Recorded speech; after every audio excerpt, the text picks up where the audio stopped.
যেহেতু এক বই পড়ছি আলহামদুলিল্লাহ ভালো, বাকিটা তো রেজাল্টের উপর। রুটিন নিয়ে সমস্যা আছে কারণ ইংলিশের আগে গ্যাপ দিছে 5 দিন আর ইসলামের আগে একদিনও গ্যাপ নেই, এটা একটা সমস্যা। প্লাস ফিজিক্স কেমিস্ট্রি এগুলো আগে গ্যাপ একটু বাড়ানো উচিত, ইংলিশে আগে গ্যাপটা ঠিক হয়নি এত বড়। ম্যাথের আগে একদিন চলে।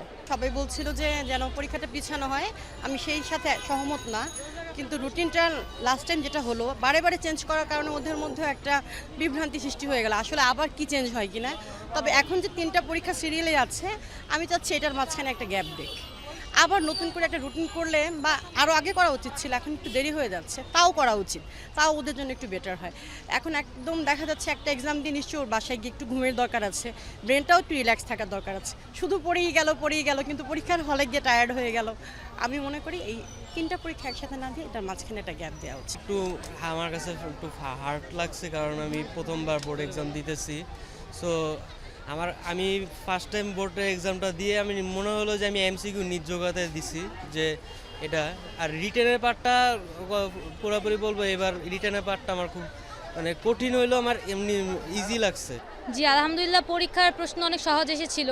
যেমন এমসিকিউটা সব কিছু কমন পড়েছে, কিন্তু সিকিউতে এখনকার যেই পরিস্থিতি, যেমন ফিলিস্তিন বা এখনকার যেই জিনিসগুলো আছে সেগুলো এসেছিল।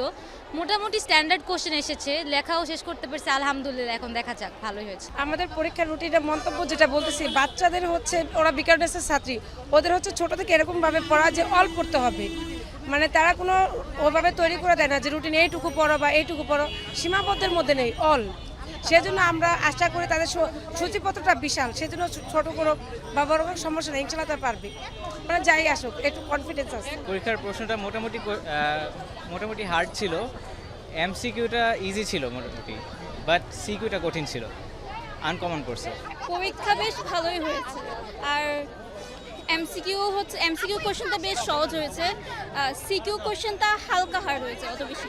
রুটিন নিয়ে বেসিক্যালি একটু বিভ্রান্তি আছে, কারণ অলরেডি 3বার কিন্তু রুটিন চেঞ্জ করা হয়েছে এবং লাস্টে দেখা গেল যে দুটো এক্সামে ওদের হচ্ছে কোনো বন্ধই নাই, যেখানে ম্যান্ডেটরি একদিন করে বন্ধ দেওয়া উচিত ছিল।